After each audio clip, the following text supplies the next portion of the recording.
So why did I choose the people in the movie to represent the story of behind the revolution? Well, I actually interviewed a lot more people than just the people in the movie, and it was really depends on who was telling the story better than others. I mean, they all have really interesting story, but I just wanted to make sure that people, when they see the movie, they wouldn't get lost by their tension and stuff like that. So it was a tough process, and I'm gonna go back to Egypt in November and face all their anger, the one who didn't get in the movie. So wish me luck.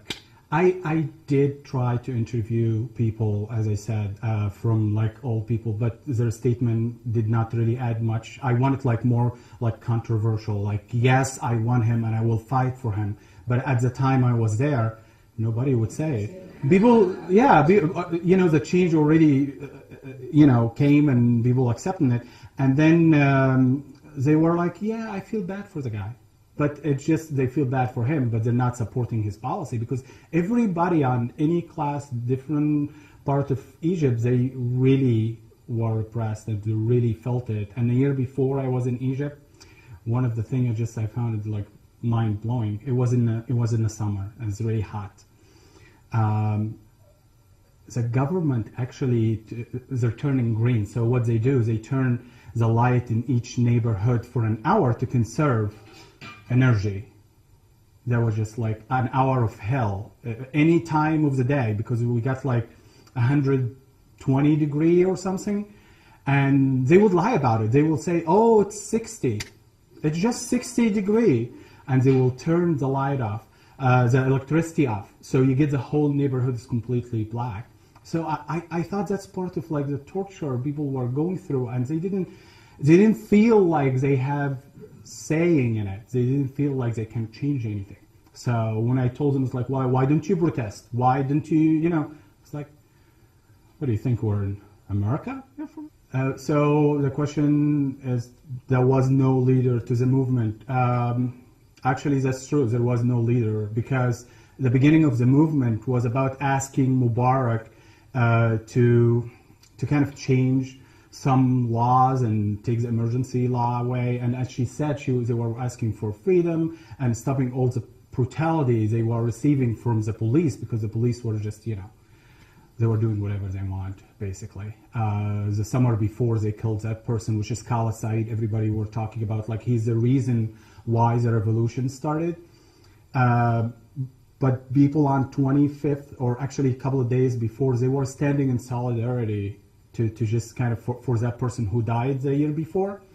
So they weren't going for like regime change or removal, but like when they saw how the regime was dealing with them and how they were treating them, like beating them up and killing people, their demand kind of changed in a way. But yeah, they have no leader up to now. I mean, there is none. Well, I don't think the people in Egypt will accept any repression anymore. I don't think so. I don't believe they will, no matter what. I mean, just last Sunday, there was killing and stuff, and people still went today to protest, and the day after, and the day after. And they've been protesting since the revolution was over. I mean, it was over for all the media. It was just like, okay, he stepped down, that's it. But there was a lot of demand followed the revolution, because people realize that they can actually protest in the street. That was not an option before. That was not an option. Muslim Brotherhood, a lot of people talking about Muslim Brotherhood and they're worried about them. I don't think they're really extremist. I'm not a big fan of them, but you got to understand why the Muslim Brotherhood were in a political stage altogether. They were put there back, I think, Dr. help me, like in the 90s or something. They were put in the parliament to just show that Egypt is, yeah, it's not like a part, but it just to show that they have some kind of democratic process. We didn't. We never had. The advantage Muslim Brotherhood have over anybody else, I think, that they've been in the political arena. They know how to play politics. And one of the things they did, instead of creating, well, they did in the beginning said they're not going to run for president. Then they said they're going to be running for parliament. Then they broke their party into 5 parties. And you know what that means? 5 party, more seats in the parliament to control it. But I do not think they're interested in any kind of war against anybody. They're not interested in turning Egypt to Islamic Egypt. Vast majority of people, vast majority of people in Egypt, they're not interested in Islamic Egypt. I mean, yeah, the majority of people are Muslim. Yeah, I realize that, but they're not extremists by any means. You're saying maybe in the future Muslim Brotherhood might kind of make some kind of agreement with the military. I can't predict that. I don't know. But I mean, again, politics is messy. You never know. It might happen. About why is Egyptian people kind of like still trusting the military? They don't. They were trusting them after the revolution was over, because they saw as like, okay, well, they defended us a little bit, and in Egyptian people eyes, the military are hero, because I mean, 1973 they won a war and all this good stuff, but now they're seeing the same tactic used to be used by the old regime. It's kind of like a deja vu again. They having something called anti-thuggery law, which prevent people from protesting. That's ridiculous. I mean, they're stopping people from protesting, but people protesting anyway. They're pushing for the military trial, which it wasn't there before. So now they even have something worse, which within a couple of weeks you're convicted from 5 to 7 years and getting that huge fine. So the situation and the people now realizing that their future not with the military.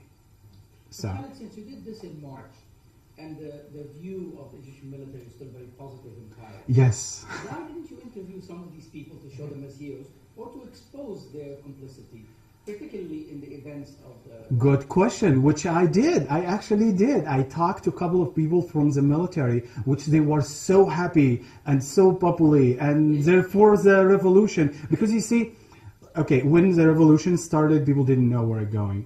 And then the vast majority of people start coming and participating and becoming like million and million people in the street. The military came to kind of, I didn't know what they were doing, but they came to kind of intimidate people, but it turned out people were really happy to see them, so they kind of stood there with their head in air and didn't know what to do. Then after the revolution, with everybody in Egypt, vast majority of people were for the revolution, did want the revolution have, they want to change, but they were kind of naive about it. There's a couple of people, one from the police and one from the military, they did not give me anything at all. They were happy, they were for the revolution, which not what I was really expecting, but at that time, nobody would speak against the revolution. It's like the Iraq war, as soon as it just went on, everybody was for it for like a couple of days or something, So at that time, everybody was for that change, and they didn't know about what Mubarak is going through. So he been in Sharm el-Sheikh, which is like a resort neighborhood, and his palace or villa or whatever there since the revolution. And when people pressed the military to actually put him on trial, the first appearance for him, he played on all the people in motion. He went in a stretch bed, and he was lying down with IV, whatever. So it just like seemed old sick person. And a lot of people, my mom, she's like 60 years old, and she's like, oh, come on, he's an old guy, just can you just let him go? And that's just what he was hoping for, because a lot of people were like feeling the same. It's like, oh, come on, he's an old guy, whatever he did, just let him go. So his trial was brought on because they had a lot of witness to testify against him. Well, these witnesses changed their story completely and put him in a really good light. So now it's even more complicated. His trial is really complicated. The second, the judge order a closed door trial. So nobody, no media, nobody know what's going on inside, and unless you're actually a lawyer and stuff. To top that, there was like 10 Kuwaiti lawyers. They're gonna defend him besides the like 20 whatever he have. So I didn't know where it's gonna go, to be honest with you. So, well, I think the media, that social media played a really good role to kind of get people aware of what's gonna happen. But Egyptian did not realize that the regime can turn it off. So as soon as the movement started on the street, which that's what a protest need to happen on the street, not online. For 3 days, all communication was turned off. And we kind of suffer of one of those. I mean, we experienced one of those in a PART station in San Francisco. So it can happen anywhere. But they didn't realize it could happen. They set all their movement and they were ready, but there was no mean of communication. I think she mentioned something like that in the movie for 3 days. But the thing is about like the social media, you gotta understand it's like 25% of the Egyptian people have access to the internet. I'm not saying they have computer at home, but they have access to it. And the number go even smaller when you talk about people who actually know how to use Twitter, Facebook, and all this stuff. So it was a lot smaller number. It was good to bring a lot of people, educated people in the street, and it kind of made other people to join later on. But it did play a role, but it wasn't really helpful after it started because they got completely cut off. Does that make sense? Mm-hmm. There is some kind of parallel to what's happening in the 99% of the people who occupying Wall Street and what happened in Egypt. I'm not saying they're similar, but there was there is some kind of thing going on. So in the beginning of the movement in Egypt, the media was completely ignoring it, which happened in here. They just completely ignored it. Then later on, there's like, they're just a bunch of mobs. They have no message.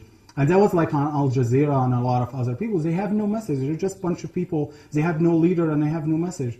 And you see them trying to undermine the movement here. I'm not sure if it's going to be a revolution here, but I saw a couple of headlines saying, inspired by the Egyptian revolution.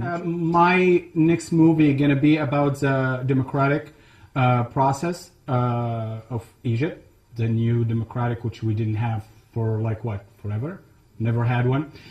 So we were promised after the revolution that we will have a democratic process. That means a new parliament going to be elected, a new presidential election as well too. So my next movie is going to be about the parliament election and how people are going to deal with it. Because as you know, democracy in Egypt, it's new. And for people to deal with something like that, it will be interesting to find out. I'm not sure where the movie is going to go, but that's like my plan is seeing what happened after the revolution and what's the parliament election going to do to the Egyptian people.